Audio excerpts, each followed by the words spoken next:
How to fix YouTube comments not showing up problem. Or your YouTube comments not showing up? Let's fix it step by step. Go ahead and open up YouTube on your device and then click on your profile at the top right and then select YouTube Studio, and that will take you to YouTube Studio.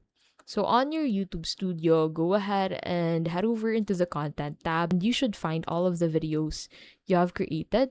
Click on the video and then go ahead and check comments and ratings and make sure allow all comments is selected. If your video is set to made for kids, comments are disabled automatically, so switch to not made for kids if appropriate. Comments may be held for review, so check community settings and release them from the moderation queue.